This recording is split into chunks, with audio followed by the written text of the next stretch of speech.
नमस्कार। तो कैसे हैं आप? स्वागत है आपका हमारी एक और नई वीडियो में। आज की वीडियो बहुत ज़्यादा स्पेशल होने वाली है। आज अभी हम स्टे करा था, हमने रात फर्रुखाबाद में फर्रुखाबाद में किया था। तो अभी हम फर्रुखाबाद में ही हैं। फर्रुखाबाद से भोजपुर एक गांव है, वहां पर बैंक है, बैंक ऑफ बड़ौदा। तो उसमें ऑडिट करना है, उसके बाद वापस फर्रुखाबाद आना है। यहाँ से फिर मैनपुरी जाना है। मैनपुरी की 4 ब्रांचेज हैं, उनमें से देखते हैं कितनी हो पाती हैं। क्या खाना पीना रहेगा, कितना कन्वेंस लगेगा, वो आपको वीडियो में पता चल जाएगा। बने रहो वीडियो में। ये है जी बस स्टैंड फर्रुखाबाद का।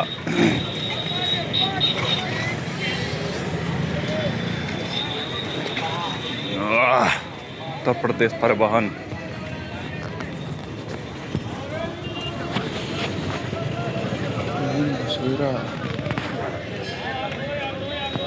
याकूतगंज।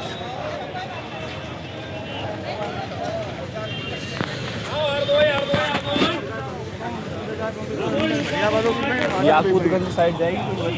याकूतगंज हाँ, कमालगंज से पहले।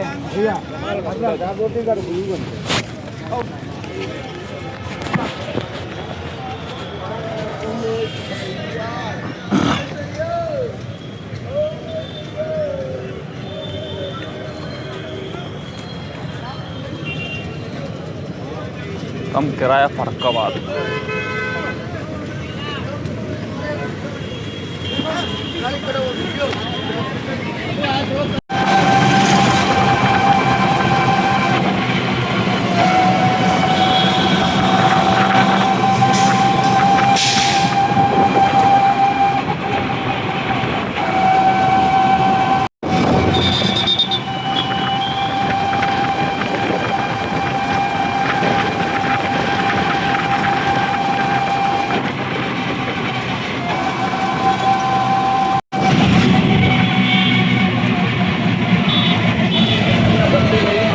दर्द होता है